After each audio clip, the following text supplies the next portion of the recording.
And we're live. Uh, Hello and welcome to the CLE chat group. Today is Saturday, June 17th of 2017, and we're going to read some news articles and have a discussion about them as a group. But I'll introduce you first. My name is Joshua. I live in Southern California. With us we have Jeannie from Australia, Ben from Michigan, and from Indiana we have Christopher, who started Creation Liberty Evangelism. And everyone I just mentioned is a part of that online church.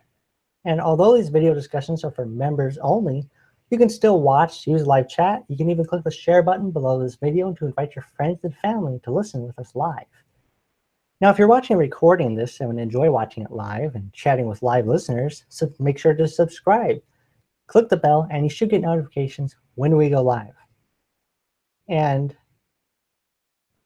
I wanted to say, we have a report from the Telegraph titled Jehovah's Witnesses Agree, let's try that again. We have a report from the Telegraph titled Jehovah's Witness agrees not to show son religious cartoons because of risk of emotional damage. It says a Jehovah's Witness has agreed not to show his son religious cartoons and has been banned from taking the 6-year-old child to some church events because it could cause him emotional damage.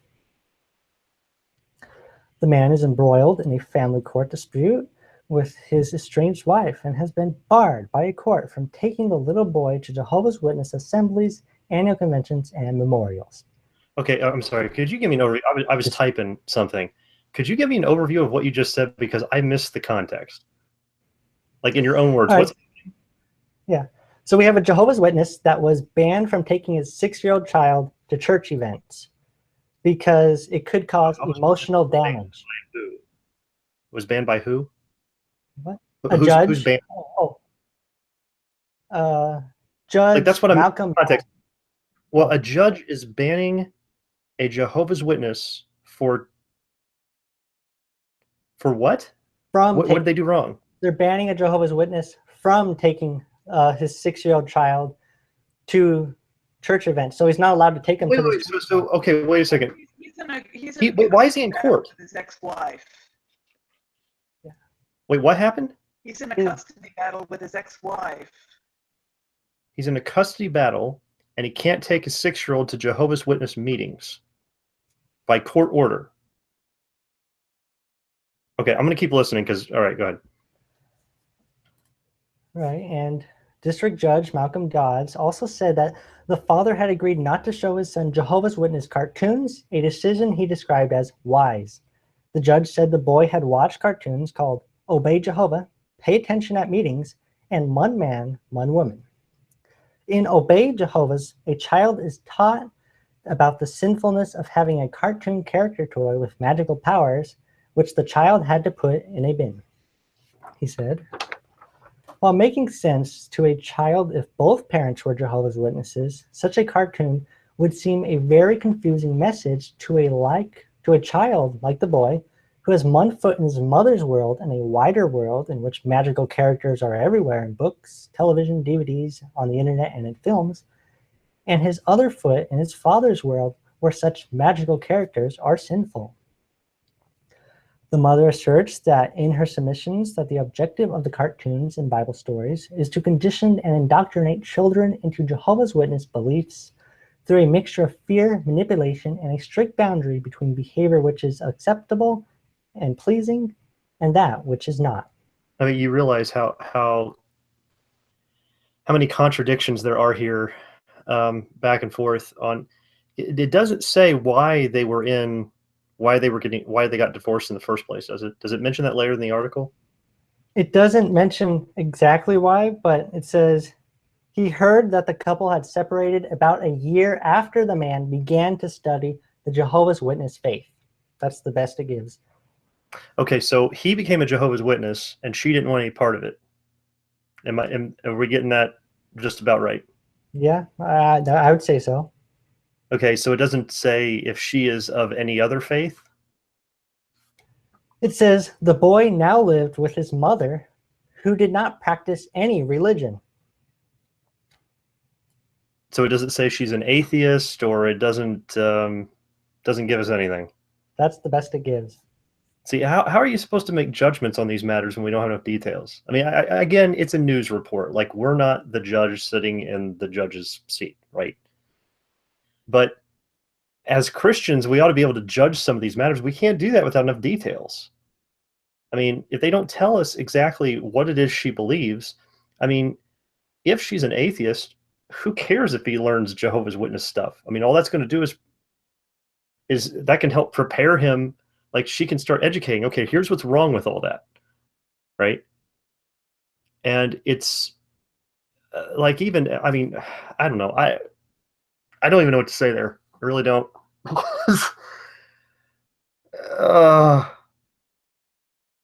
Nope, I got nothing. I got nothing for that. It sounds like she doesn't want him taught any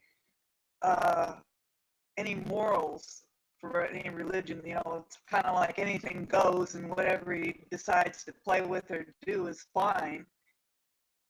And there's nothing wrong with anything magical or new age or anything like that. But we can't assess that that's her position unless we know what her belief is. That's why I asked, what is her faith?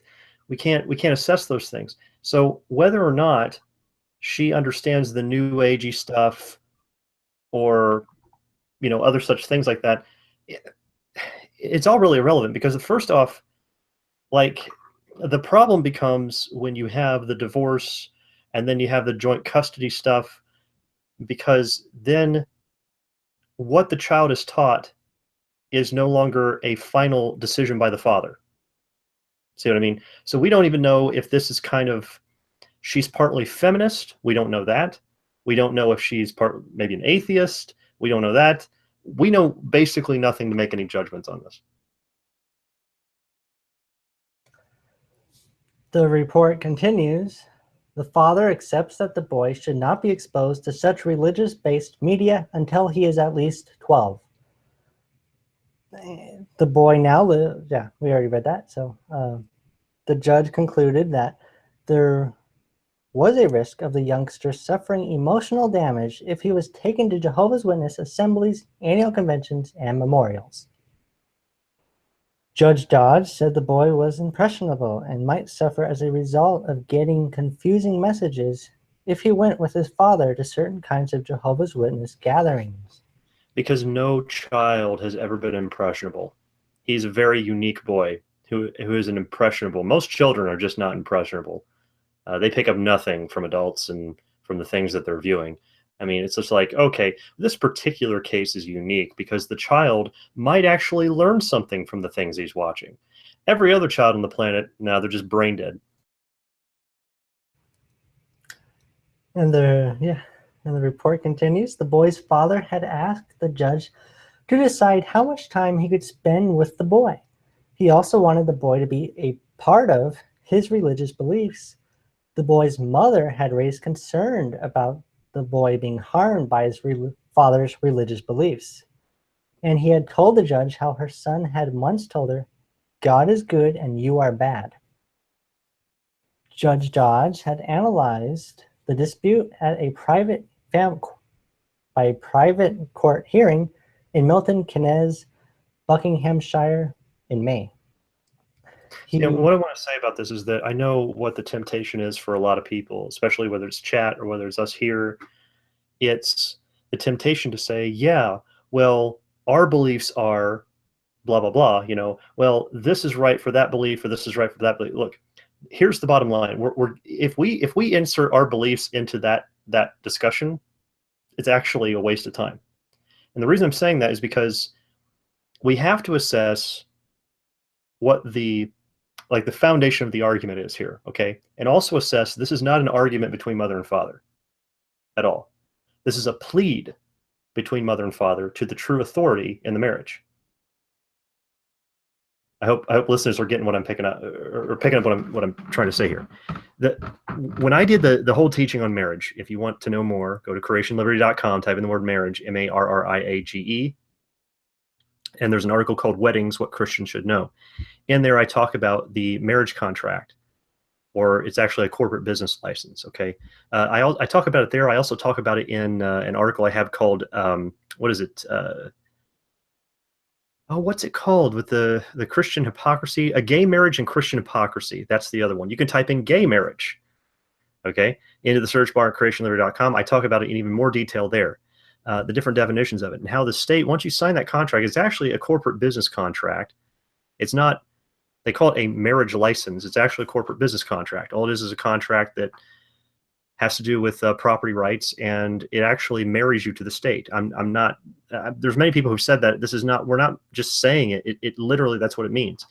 It is not a relationship like a one flesh between you and your spouse, and then God is the head over you. No, it removes all that. They specifically, in the contract, it has nothing to do with God. It is all the state, and it is not you and your spouse joined together. You actually are separate, and you are only connected through the state. The state is the one who connects you. So if you, now a divorce, people say, oh, when they get divorced, they're no longer married. No, the corporate business contract gets changed. Okay, and then they call it a divorce. But all it is it's an amendment of the business contract. That's all it is. And so what has to happen is the state then, which means the judge, has to end up taking more authority. Like, you're given more liberties when you're under a marriage, right? When you're under a divorce, now the state has to get more involved in making the decisions. So this whole thing is really, it's not about what we believe versus what an atheist would believe, or what we believe versus what the Jehovah's Witnesses believe, or whether, you know, the Jehovah's Witnesses says they're going to learn that God is good and we are bad. That is true. But Jehovah's not God. I get all that, okay? And I know we can debate that all day long. But the foundational argument behind the entire issue is, who's the authority in the marriage? I mean, that's what it really comes down to. Or do they have an actual marriage to begin with? That's a difficult situation when somebody converts to Jehovah's Witnesses. In that, I have no idea what I would do. No clue what I would do. That's just a really difficult situation. And I feel sorry for the family. I feel sorry for the child too. But the bottom line is that the judge, if you stop and think about it, the employee of the state is actually making a decision for how the child should be raised.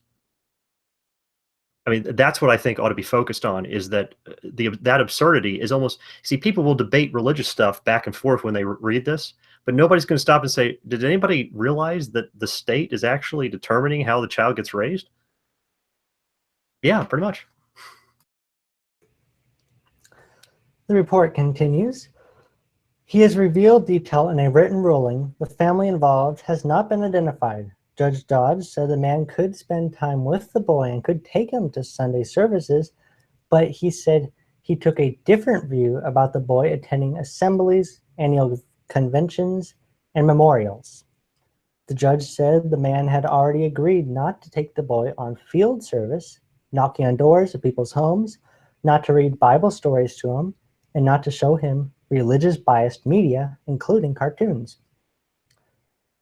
I do not wish to restrict him from taking the boy to the Kingdom Hall each Sunday for up to 2 hours, said Judge Dodds. I do not see that this practice... Sorry, I want to interject one thing. The official time length of the Kingdom Hall is 2 hours. What a lot of people don't know is that many of those Kingdom Halls last a lot longer than that. I mean, many times longer. And it continues, I do not see that this practice of the father's faith for a limited period within a group service with child-friendly activities poses a risk of jeopardy to the boy's relationship with his mother. The judge added, I take a different view on assemblies, annual conventions, and memorials. These are much longer events. He went on, there is a far greater risk that the boy will be influenced given his age and how impressionable he is, and the risk of emotional damage due to confusing messages. As a result, I find it necessary and proportionate to prohibit the father from taking the boy to Jehovah's Witness assemblies, annual conventions, and memorials. The end. Well, the problem then is that, you know, why not any religious belief? I mean, there is no religious belief out there where people won't suffer. I mean, legally, the judge is that's a little weird from the judge's perspective too, and he stops and define emotional damage for us. I mean, from a legal standpoint, I mean, I don't think he has to because I'm sure he's got some definition waiting. I mean, I don't really have anything pulled up right now to go and to look up the legal definitions of, like Black's Law Dictionary. Let's find out what, let's get the latest edition, whatever they're on right now, and find out what emotional damage actually means on a legal standpoint. Because you would really have to define that to know whether somebody's going to be emotionally damaged from any belief. You could be emotionally damaged from atheist beliefs, okay? You can be emotionally damaged from a lot of things on media, by the way. It's not just stuff coming from Jehovah's Witnesses. I mean, didn't we just talk last week about Trump's son was emotionally damaged by Kathy Griffin holding up a head of his father? I mean, there's media right there. Why don't they start banning, okay, you're not allowed to watch comedians now. Now you're not allowed to watch, let's just shut off all media then, because all media can be emotionally damaging depending on the child. So for a judge to sit back and even make a decision like that is absurd. I mean, it doesn't make any logical sense, but he has the authority because he's basically got carte blanche privilege. He's already been, the parents signed the contract. The child is a fruit of the marriage according to the contract, and the judge is in complete power over the child. There's really not a thing they're allowed to do. I mean, they're given a lot of liberties, but there's not a thing they're allowed to do with that child that is not first approved by the court. So there's really, for us to even disagree with this decision, it doesn't matter. They signed a contract. They signed a contract. They signed away themselves and their child, and that's their own fault. Now they're paying the price for it. And here's a short recap that I made. It says, so the father was banned from taking his 6-year-old son to Jehovah's Witnesses assemblies, annual conventions, and memorials, and the father agreed not to take the boy on field service, knocking on doors of people's homes, not to read Bible stories to him, not to show him religious biased media, and to not show him Jehovah's Witness cartoons. Now, maybe you can help me understand this. So there's all these restrictions that are being placed on these, this church event and these activities. So because the mother, she doesn't believe these things, the judge thinks it's going to be emotional damaging. So it's like, well, my question is, I don't see how that's going to be emotional damaging, but maybe I'm looking at this at the wrong perspective. Like, what do you think? I thought I just addressed that, though. Because they're teaching the child that she doesn't like it because they're pointing out her sin, or that she's somehow inferior to them. I think that was her main objection.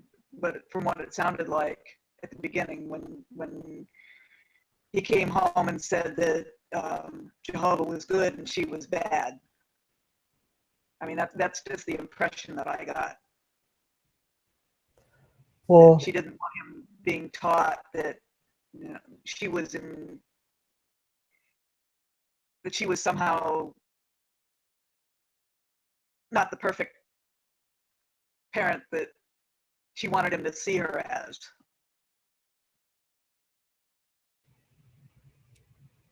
Well, I guess what I was asking was, well, if you did answer this already, then I'm sorry. I must have got distracted.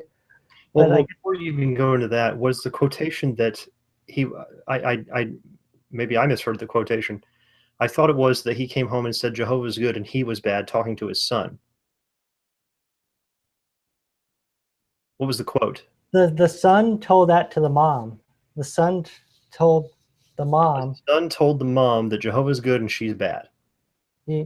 Okay, I misunderstood quotation. Okay, so that could be understandable. I mean, but again, I thought when you were asking about, I mean, what you just asked about the end there was talking about emotional damage and the definition of it. I thought, like, unless you want me to go online and start researching Black's Law Dictionary while you guys are talking about it, I mean, I don't think I can answer your question. Yeah, but I understand. Yeah, you had mentioned that, so I'm sorry, I made a mistake there. But the exact quotation is, "God is good and you are bad." That's the exact one. The son told her mom. The son told his mom. There again, it's I guess the impressionable. Then I would have to agree with that standpoint. That I don't know what the child's. How old is he? 8 or 6 years old. 6? Okay. Well, as a 6-year-old, it's very hard to go to a 6-year-old and say, "Could you define right and wrong, good and bad for me?" You know, and then they're going to be like, "Well, touching the stove is bad." That's about that's going to be about their mentality on the issue. So to say that at that age your mom is bad, you're getting a very loose definition of bad and not a spiritual definition. Like they're not even an age of accountability at that point where they can understand those types of things. So yeah, that could be understandable why she's like, okay, this needs to stop. There needs to be, some, boundaries created here. And it depends. I guess you would have to stop and consider what was it that he was being taught by the Jehovah's Witnesses. See, because, okay, let's put all the legal definitions aside. Okay, I'll entertain it for a moment. The actual Christian belief versus Jehovah's Witness belief. Man, I have heard some stories already. I mean, stories that are just unbelievable. One of the guys that, I forget what it was. There was a saying that, I forget, he was leaving the Jehovah's Witnesses, or he was considering leaving. And it was something along the lines of one of these guys.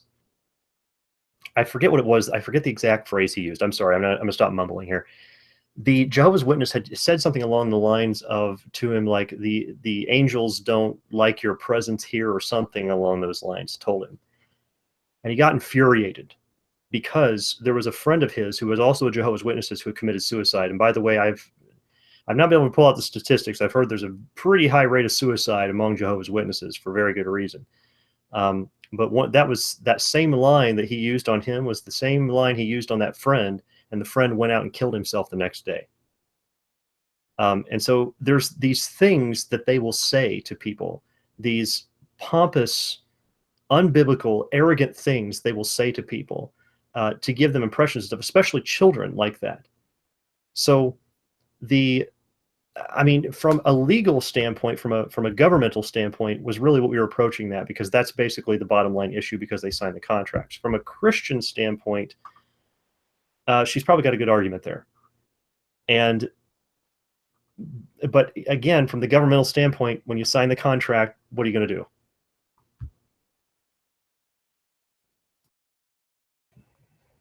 Yep. And the next report is a report from Information Nigeria titled "Revealing Truth About Pastor Who Claimed He Has God's Phone Number." Says the real truth about Pastor Sanyangor has been revealed by his cousin Annie Zimunia. Has revealed that the pastor is evil and his miracles were false. The pastor is popular for claiming that he has God's phone number. The cousin revealed everything that needed to be known about the pastor when he spoke to H Metro. And he said he's living an absolute... I'll text message God right now. And he said he is living in absolute fear for allegedly revealing the secrets of the pastor. He went on to disclose how he... I tell you what, if he was, God would send him back a poop emoji. He'd have to.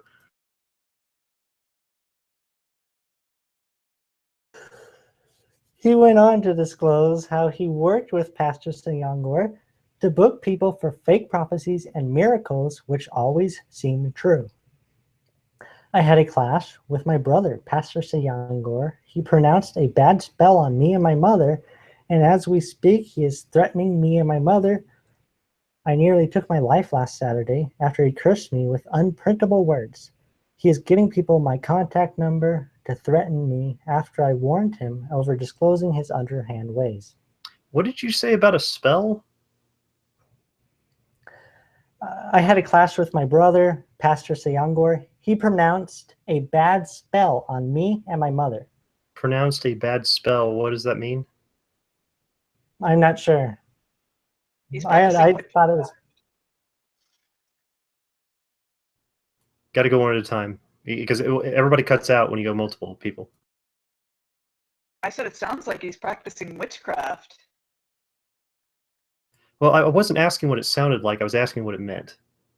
Because pronouncing a spell could be one option. It could be an option that because the context of cursing me in this could have been also a combination of that and, aggressive language. But you see, if they don't define it, I was asking if they've defined it in the article, right?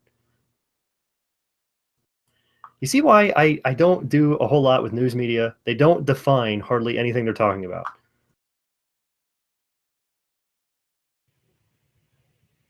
Yeah, I don't believe they do anywhere in the article, but Pastor Siangor worked with guys who helped him to fake walking on water. What he did was he was asked by a photographer named Fatso to walk on a cloth, and the cloth was edited out and replaced by water to make it seem like he was walking on water. No call from God did he receive. He made a deal with Chichmataz on the claimed prophecy. This Andy's phone is the one Sayangor used, claiming that he was speaking to God. Sayangor. Okay. There's a guy that once had me. It was kind of stupid, but I had a guy once because I was researching a lot of stuff. This is before I ever did ministry because I was researching so many things. He's like, "You're a smart guy. Can you figure out how Chris Angel does all of his tricks?" Now, if you don't know, Chris Angel's the guy that he's supposed to be this amazing magician. He's not amazing. Okay. In fact, what I did when I went to research him is checked out some of his stuff online. And I told the guy, I was like, "Did you ever read his disclaimer?"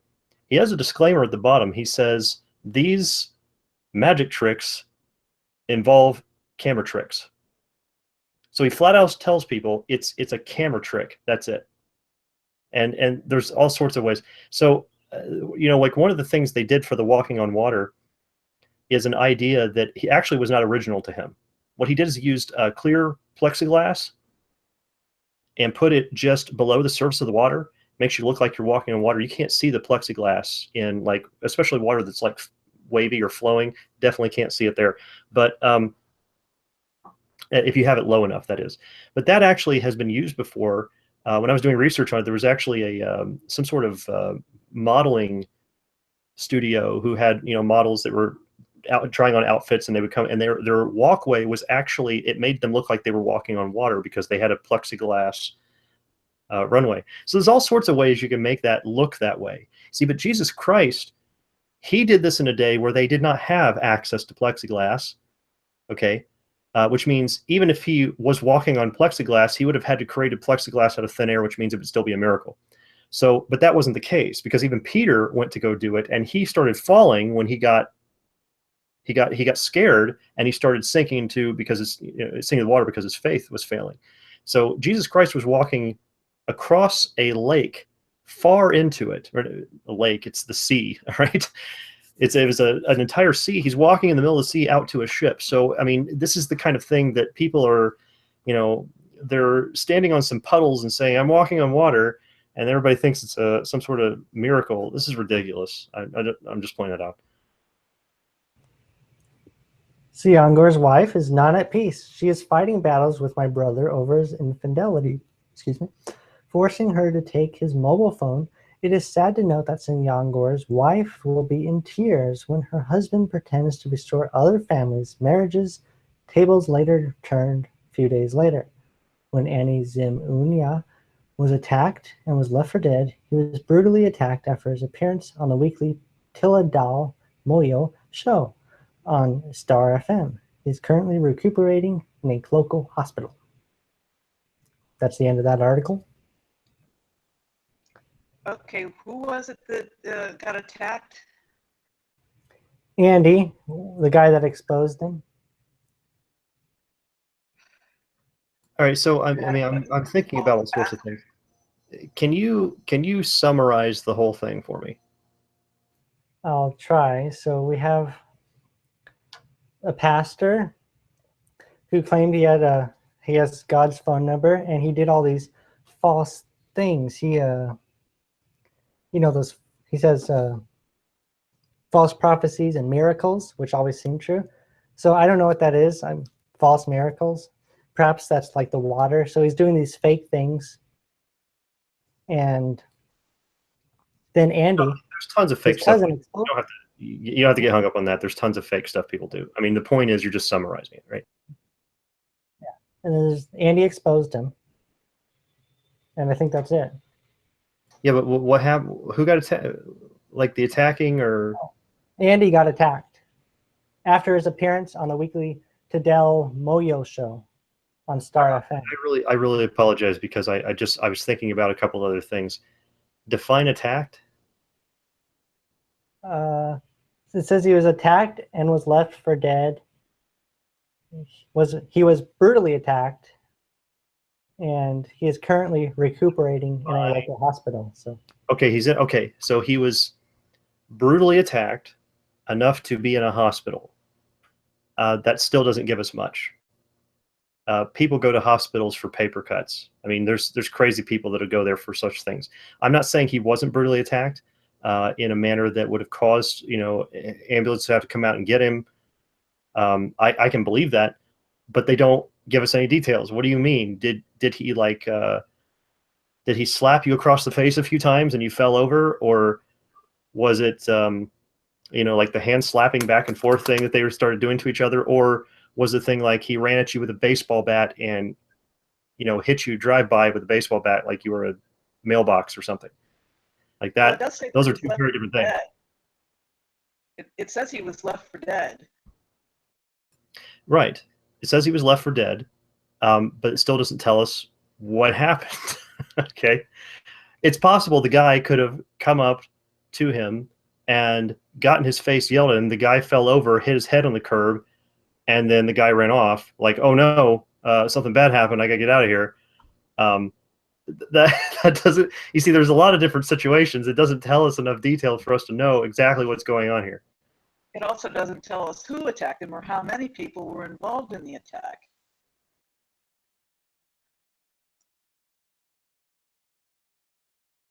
They must have filed it under gang-related activity and then moved on. All right, next article then. Well, maybe we already addressed this through all of our little, bits that we've been giving. But, what would we tell? Like, let's say this pastor, Sayangor's church was, right down the street, and how would we approach it? Would we just? Is that something we need to approach and rebuke? And Twitter, definitely use Twitter. Yeah. Just be careful because God probably subscribes to his Twitter feed. Yeah. No, approaching him, I mean, really you're going to ask, how would we approach him? Why don't we ask, would we approach him? I mean, because the only thing you could do is start to rebuke him. The second he rejects it, you might as well move on. I mean, because basically if he says that he's got God's phone number, now we all know he's a liar. We all know it. And you'll start to notice that with the scribes and the Pharisees and the Sadducees, Jesus Christ did not follow them around. They followed him around. Right? And he only addressed them when they wouldn't shut up. If I'm wrong about that, check the Gospels and see for yourself. I like your response. The next article, another report from the same place, Information, Nigeria. Titled, Unmarried Pregnant Pastor Says She Will Continue to Preach No Matter What People Say. Says a female American pastor who got pregnant. Immaculate conception. I can see the future, right? This is coming. Immaculate conception. Is she going to claim that? Well, the first guy had God's phone number. A female American pastor who got pregnant out of wedlock says she would continue to preach the gospel because she is not ashamed. Allen, which is her last name. There's your first problem right there. I'm sorry. I'm going to take a second. There's your first problem. And that's exactly what I taught. If you went back to the teaching we did on Rick Warren, Warren, type that word, Warren. Just type in Rick, R-I-C-K, into the search bar at creationliberty.com. article called Wolves in Costume, Rick Warren. The guy was teaching his entire congregation, which is, he's the same kind of person that would support these female pastors that have no business being a pastor. Again, type in the word pastor, P-A-S-T-O-R, into the search bar at creationliberty.com. There's an article called Can Women Be Pastors? Go through that and read and understand these things. When I was going through the teaching on Rick Warren, I pointed out that he was teaching everyone. He said, if you have any shame come to you, then that's of the devil. The Bible teaches the exact opposite. The Bible is teaching constantly to the Jews, and the New Testament teaching we ought to be ashamed of the sinful actions that we do. Okay? And when somebody says, I'm not ashamed of it, and it's a sinful action, then they are not of God. That is coming from the devil, what they're talking about. So the people involved with this woman need to get as far away from her as possible. That's all I can tell them. But again, if they're following her in this stuff, oh man, it's just every single one of them. It's not just the women. Most anybody calling themselves a pastor today. I'm not saying all of them, but most of them are just, they're finding an excuse for every wicked thing they do.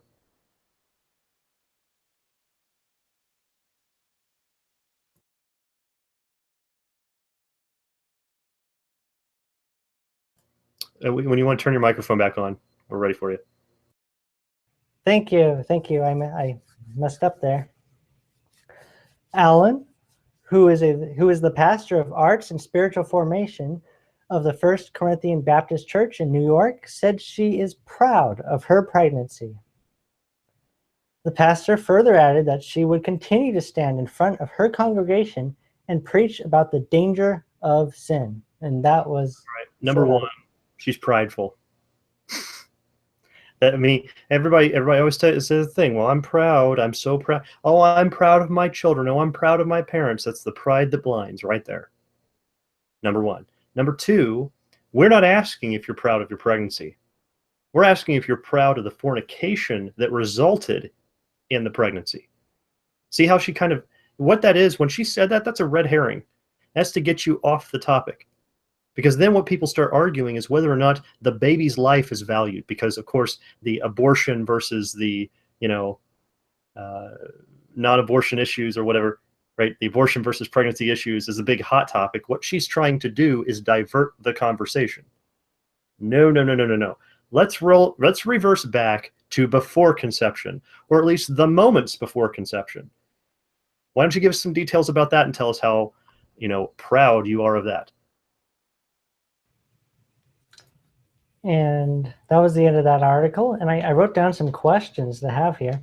One of them was there anything wrong in the article about anything she said or did? But you already answered that. I'll say one of the things about what was wrong with what she did. She acted like this whole situation was some guy on the street slipped on a banana peel and she got pregnant.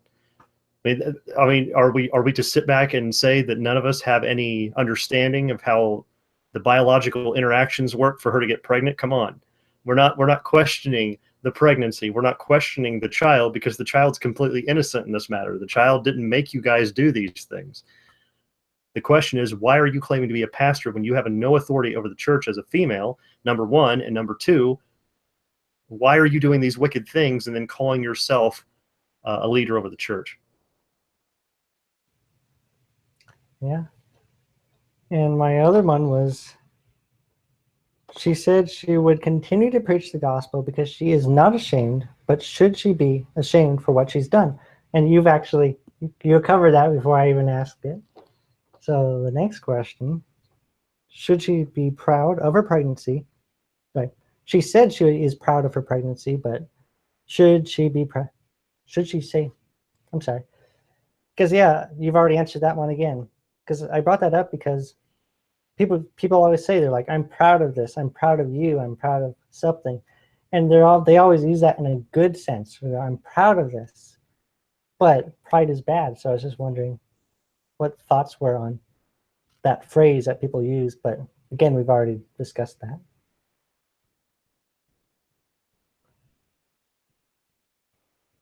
And I actually, that was all three articles right there. If you want me to, I could just I have backup articles. I could use one of those, or we could call it a day. So I'll leave it up to you. No. You're leading it. It's up to you. Oh, all right. So I'll go into another article then. And there's one. It's called. A report from Sylvie titled "What the Devil: Belief in Wicca Pagan Religion Got Him Fired." $10 million lawsuit alleges. Now the article says his co-workers and bosses gave him a. That title was confusing. It was the way you were reading that title. I could not make sense of what was being said. Can you try that again? Because I don't want to miss the context this time. I've missed it in like every single article you read. All right, it's what the devil: belief in Wicca pagan magic. Sorry, what the devil: belief in Wicca pagan religion. Wait, is it saying what the devil as in, like what the hey or what the devil? Is that the way it's phrasing it? Yeah, that's the way it's phrasing. So go past. Sorry. So skip that and start. Skip those 3 words and then start there. So Yeah. I can get it. Belief in Wicca pagan religion got him fired. $10 million lawsuit alleges. And it says his co-workers and bosses gave him a devil of a time over his belief in Wicca, a modern form of paganism, accusing it of being Satanism and a hate crime against Christianity, and resulting in his harassment and firing. A former nursing home aide alleges in a $10 million lawsuit. Just to be clear, this doesn't have any connection to the last article. Like, he's not the one who got the female pastor pregnant, right? I doubt that. I don't think they're connected. But it says Carl De Luca alleges supervisors and employers at Seaview Hospital Rehabilitation Center and Home so feared and misunderstood his religious beliefs that a director asked his mother if he was a terrorist and a Satanist, according to a civil complaint.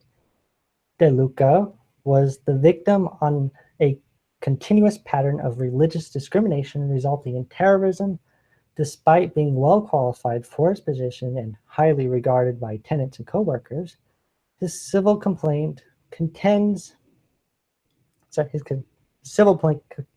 let me try that again. His civil complaint contends. De Luca alleges his work was good, but people do not understand Wicca and feel it is a dangerous religion, when in reality it is harmless, modern version of ancient European paganism, which existed before the advent of Christianity. The complaint states non-Wiccans unfamiliar with the religion associate it with devil worship and often feel it involves dangerous satanic practices antithetical to Judeo-Christianity traditions. De Luca, who is 27 according to public records and currently lives in Pennsylvania, was canned on February 22, 2016, said suit papers filed in State Supreme Court, St. George, against the City Health Hospitals Corporation, according to the New World Encyclopedia.org. Wiccans may worship a goddess and or a god and often identify as witches. However, not all practitioners of Wicca perform or necessarily believe in witchcraft. Wicca and witchcraft are not the same. Wicca is generally considered to be distinct from witchcraft, which does not of itself imply any specific religious, ethical, or ritual elements, and is practiced in various forms by people of many religions, the encyclopedia said. Wicca incorporates a specific form of witchcraft with particular ritual practices involving the casting of spells, herbalism, divination, and other forms of magic, said the encyclopedia. Wiccan ethics require limiting magical activities solely to good purposes. The complaint contends co-workers took offense to De Luca's drawing of a pentagram, a five-pointed star, which is the central symbol of Wicca, on his locker. He was advised to remove it despite other employees displaying symbols of more traditional religions, such as the Christian cross and Jewish Star of David, said the compliant. Well, yeah, there'd be a big complaint there. One of the things that I would be objecting to, number one, is that all those other symbols are just as pagan as his, and in fact, they are pagan. And so, for example, if he's drawing that on there, and other people are doing theirs, like the question is, they said, did it say specifically he drew that on his locker? I believe it did. I could go back and look at that. Yeah. So likely, one of the discrepancies there, and this is something that on a legal standpoint we'd have to actually analyze, were the other people putting things like magnets or sticker stuff that can be removed, and he was drawing it? Was that the difference? Because technically that's vandalism of company property. The difference is that he, as a witch, would have to draw them, because that would actually be part of the spell over his locker. He would actually have to physically draw it. So that's something that, see, part of the reason I've been quiet over this time, because all they're doing is defining stuff about Wicca. I mean, for the lot of us who've studied this stuff, we're like, yeah, we already know this stuff. This is just general information for people who don't understand it. The things that I objected to is the guy himself saying, number one, it's harmless. And number two, he says it existed before the advent of Christianity. Now, why do I object to those? Well, number one,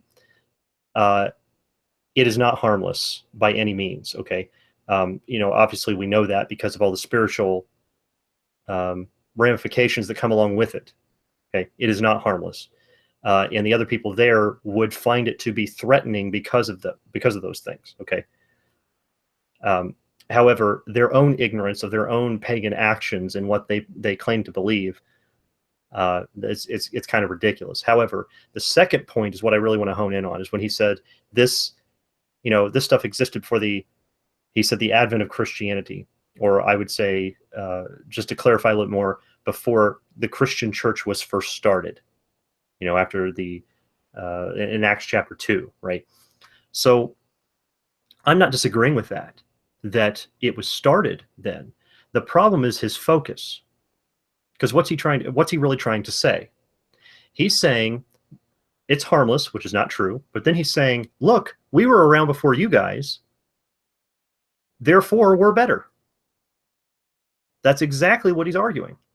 I don't care who was started first, okay? Because God has existed the whole time, okay? It's been God's words, all that stuff. These pagan practices came after God's creation.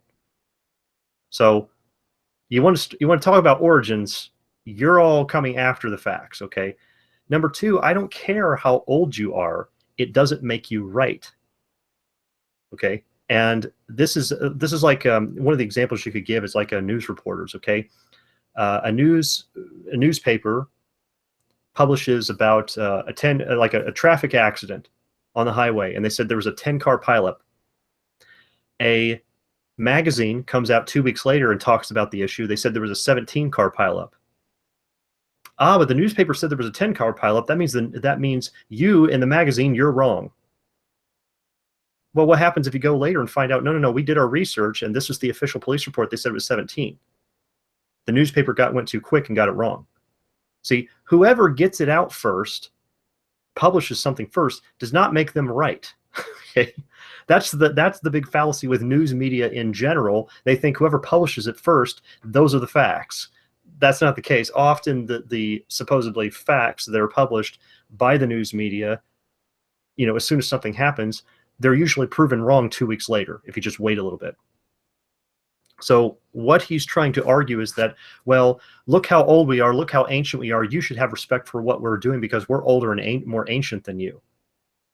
Well, no, that is not the case, okay? It's totally logically fallacious, and of course, this guy, I mean, when he says it's harmless, you've got to be kidding me. If he understood Wicca in any actual sense, there's a lot. Even Wiccans will tell you, Wiccans might come along and say, oh yeah, there's a lot of harmless stuff in it. Well, we understanding, with the Spirit of God, we've been given understanding to know it's all harmful, but even they will say there are aspects of Wicca that are dangerous. And there are things that you can do that are very dangerous. Anybody who's experienced with Wicca, who maybe is at the head of a coven, they've had a couple decades of experience, they'll tell you this stuff. It's not like you have to go far for this. He said a bunch of this junk to satisfy public curiosities and also to satisfy the court not to throw out the case initially, right? He's trying to make sure that he has a case because he's filing suit for what, $10 million? Because his emotions were so grievously vexed. $10 million at minimum is the only amount of money that could possibly console anyone.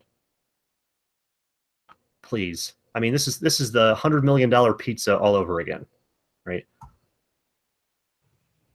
Yep. Well, I mean, I'll say this. I'll say this too, okay?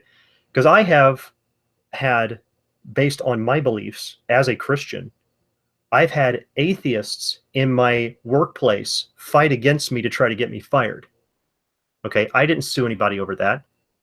I gave a presentation in a town and lost my job over it one time as well. I didn't sue anybody over that. I mean, I just basically, and these were by people who were calling themselves Christians, and I got fired. I mean, this kind of stuff has happened to, it's not just me. There's others of you out there, these kind of things have happened to. We don't run off and go and sue the first person because people have a right to have a business and they have a right to choose whom they hire. Right? They can not, if they choose not to hire a Satanist, they don't have to hire a Satanist. Okay? I'm sure one day the government will have some sort of a affirmative action thing for, to protect Satanists, to make sure that you give them their fair share or whatever. I mean, most of the time, anybody, because first of all, here's the bottom line. If you want somebody who's a serious witch, you want to run someone who's a serious witch, they will not be putting those pentagrams and wearing all their stuff. Hang on. There we go. They're not going to be wearing all their stuff, like, making these pentagrams and putting them over everything. If you ever see the people that they're driving around with the cars, and you have a bumper sticker that has some sort of Wiccan symbol or that I'm a real witch or something like that on there, those are people who are dabbling at witchcraft and Wicca. Those are people who actually don't take it that seriously. They're using it for a status symbol. The people who take it seriously are people you may never, I mean, unless you know them more than casually, you will never find out unless you go past casual conversation, that they actually practice that stuff, because they actually keep it secret from other people. The people who are really serious, you don't just come out and say those kind of things and do that stuff. For numerous various reasons. I'm not going to go into it right now. But so this guy who's doing it anyway, he's a dabbler. I'd almost guarantee it. He's not somebody who really takes it with the utmost seriousness. But the offense that, because you also got to understand this too. He probably knew there was already a conflict at work, and I would bet if we could actually listen to the court transcript, the defendant, which is going to be the company he was working for, is going to bring forth their lawyers, and they're going to go through all the paperwork that was probably signed when they sat down and have discussions with him. Look, what you're doing is offending a lot of our employees. It's also possibly going to affect the different people that are coming into this place. Where's the place he worked for? Did it say specifically? I don't know. You don't know? Okay, well, let's say they have customers or they have clients or something come in. It's going to affect them too. And they said, you're going to have to kind of, keep this on the down low. And they probably talked to him about it. Okay. What he probably realized, he says, if I keep pushing it to its limit, I can probably get a lawsuit. And he probably planned all this and did all this because he wanted to go into court and he wanted to make a bunch of money. Because a lot of these people, they do that kind of stuff. Okay. So I just want to throw that out there as a possibility in case somebody hadn't considered that. I think I heard that he was working at a nursing home or something like that. But on the other hand, isn't Wicca covered under the Equal Opportunity Employer Act, where they can't discriminate against employees for race, religion, sex, or whatever? Well, yeah, they can. I mean, that's all included under there, sure.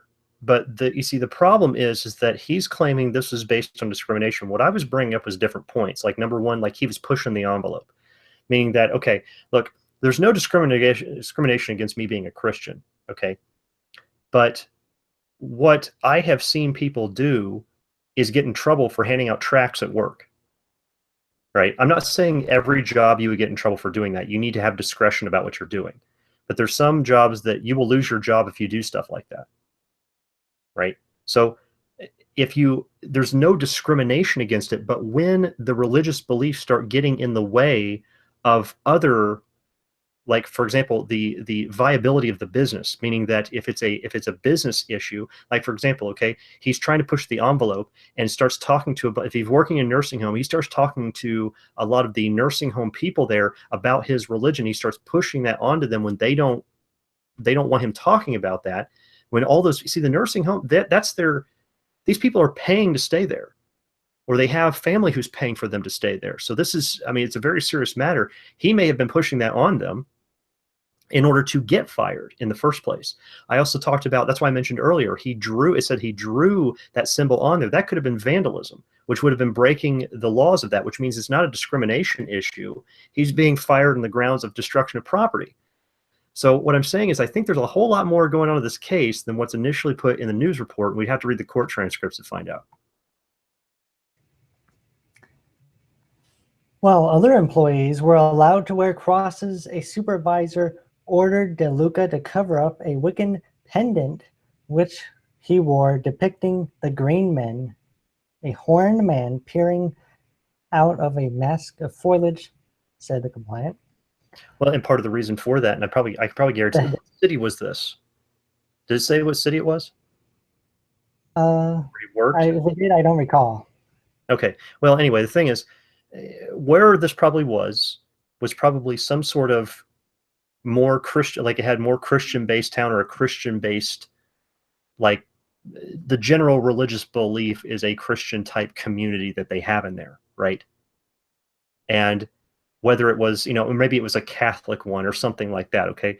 When their customer base gets upset from seeing stuff like that, because look, if he was wearing it around and nobody was complaining about it, I don't think they would have said anything to him. But if people are complaining about it, okay, like for example, you have a belief, it doesn't mean that you can walk in with,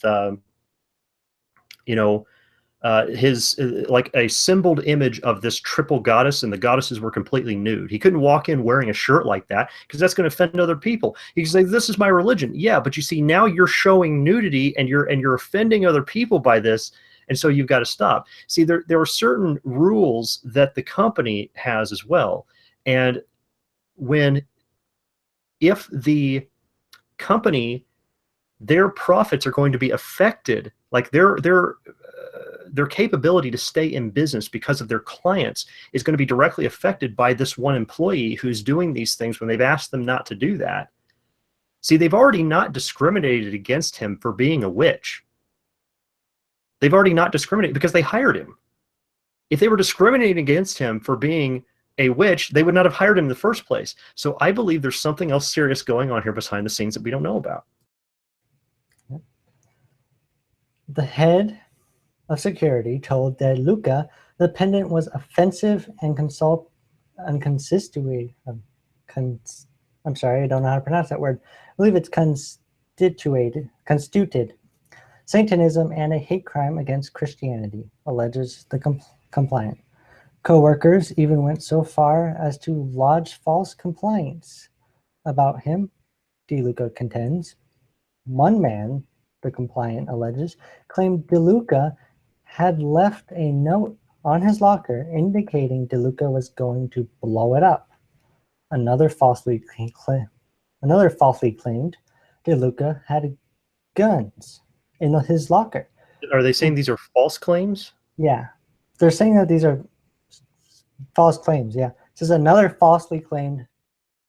Yeah, another falsely claimed DeLuca had guns in his locker. Said the complaint, thus existed an atmosphere of fear and misunderstanding at DeLuca's workplace, which is alleged to have led to his suspension without explanation, the complaint alleges. Besides $10 million, besides $10 million in damages, DeLuca seeks reinstatement to his job. His lawyer did not immediately return a phone call seeking comment on the suit. A health hospital spokesman. Let's say he gets the $10 million. I want to go back to work. He didn't sue them for $10 million so he could go back to work. He would only do that as a public statement, and then he would quit. Yep. A health hospital spokesman said the agency doesn't comment specifically on pending litigation, but he also said health hospitals doesn't discriminate on the basis of religion or sincerely held religious belief. Religion is never a factor in our employment-related decisions. End of article. Okay, well, you see, the problem is if the religion that you have is getting in the way, like, for example, if you hired a Muslim and at certain points in time, they had to stop, put down what they were doing, go to their locker, get a prayer mat, put it out, and then for the next 10 minutes be praying right in the middle of the floor, in the middle of a work area, your religion is now getting in the way of your job. Okay, the discrimination against religion is saying we're not going to discriminate. You know, businesses are not allowed to discriminate based on hiring. That's what the whole thing's about. Even though that is unconstitutional as well, businesses should absolutely have the right to discriminate based on hiring. Absolutely. There's no reason why they can't. If they choose not to hire certain people, they have the right not to hire them. However, it's the government, it's the communist government that's getting involved. You know, the social justice warrior, the communist movement is getting involved in putting all these stipulations onto these businesses. So anyway, the thing is, he got hired. So there was no discrimination there. It's when his religious beliefs are getting in the way of the job. Now, if people lied about him and made false claims about him, well, that's sad. They shouldn't have done that. That's bad. And they ought to be fired for lying, okay? But there are all sorts of people who do all sorts of bad stuff. There's people who lie and cheat and try to get their way and schmooze and do whatever they can to get, you know, they don't ever get promoted and get raises and things like that and work their way through a company through hard work and good moral aptitude. What they do is that they try to cheat their way through things, you know. I'd mentioned getting fired from a job because after I gave a presentation, here's the shocking thing to a lot of people is that the weeks prior to that, we had actually caught, they thought it was us because Lorraine and I used to work for the same place. They thought it was us that was either not counting properly or stealing from the register at night, because what they would do is the owners would come back, they would count the till for everything for the whole day, found it was coming up short. Well, we let them watch us while we were doing all this. Come to find out, it was the morning crew. It was two ladies who they had on there for years, who were, they knew, they had caught them. They were stealing money out of the till. Now, sometimes they would pay it back, but they were taking money out of the till. They had ladies who were stealing from them. As far as I know, they're still working there to this day. I got fired over a presentation I gave in town. They were stealing from them and they still work there. I mean, this is the way it goes. All right. So, I mean, so yeah, there's some people that lie. Okay, let's say that's true. Now, it could have been that he said they had made these reports and that they were false. We don't even know. It's not even telling us specifically whether there's actual documentation from the company saying here was an official report that was filed. He may have said that somebody said this about him. Right. That may have just been the lawyers preparing. Here's you know, the deposition or whatever it is, right? So the point is that we don't know that that is the case. First of all, if it was, you know, shame on them. They ought to be fired for lying about fellow employees. However, it still doesn't take away from the fact that, you know, okay, he wears a necklace that's obviously going to be offensive to a lot of the people that are staying at this place, right? I mean, he knows the kind of people and what their religious beliefs are. He knows this is going to be offensive to them. He chose to put that on. It wasn't just like an accident, like he forgot about it. Oh, I just put this on. I wasn't thinking. He knew exactly what he was putting on. He's not an idiot. I mean, unless he wants to say, hey, I'm a total moron, guys, and you're just going to have to forgive me because of my ignorance. I don't know what he wants to claim on that. It's not my business to judge on that. But the point is that he knew, and he knew it was going to be offensive. And I still believe, based on what I've heard so far, that he was pushing the envelope. He was pushing the envelope as much as he could with these people, so that way he could file a lawsuit. And that was the end of that article. So, yeah, are there any more thoughts? Okay, thank you listeners for joining us today. I would like you to know if you want to comment or read comments for this video, click the link in the description which takes you to our forum. You can even make a forum account and have discussions with us throughout the week. Just remember to post an introduction on the Introduce Yourself section and let us know who we're talking with. Have a wonderful day, and Lord willing, we will see you next week.